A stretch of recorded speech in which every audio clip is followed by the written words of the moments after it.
Ce 7 juillet 2022, le Gabon a célébré en différé la 29e édition de la Journée mondiale de la liberté de la presse sous le thème « Le journalisme sous l'emprise du numérique ». Une journée qui vise à rappeler aux dirigeants la nécessité de respecter leur engagement en faveur de la liberté de la presse. Conscients des défis quotidiens, nous convenons qu'il nous faut davantage consolider les instruments de préservation de la liberté de la presse. C'est l'occasion d'affirmer ensemble notre communauté d'attachement, d'engagement et de respect de cette exigence qu'est la liberté de la presse. Cette liberté ne pourra mieux s'apprécier que parce qu'elle constitue pour les uns la norme dans l'exercice de leur profession et pour les autres le régulateur moral de cet exercice. Pour cette année, le thème choisi par l'UNESCO est le journalisme sous l'emprise du numérique.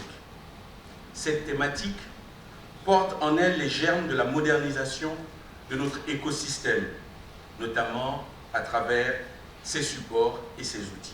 Occasion pour le représentant des organes de presse privés de faire quelques doléances au patron de la communication. Aujourd'hui, il y a une nécessité de restructurer la presse privée gabonaise à travers une sorte de plan Marshall qui consisterait à accorder aux médias privés des lignes de crédit dans les institutions financières de référence. Mesdames et messieurs, il y a aujourd'hui urgence de sauver la presse privée et ce discours, dont j'ai l'honneur de prononcer, est un plaidoyer formulé à l'égard des plus hautes autorités de la République.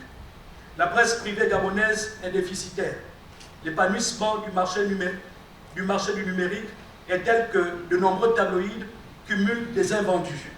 Les dépôts de bilan foisonnent. Les plus tenaces, purement éprouvés du fait de la crise covidienne, ont atteint leurs limites.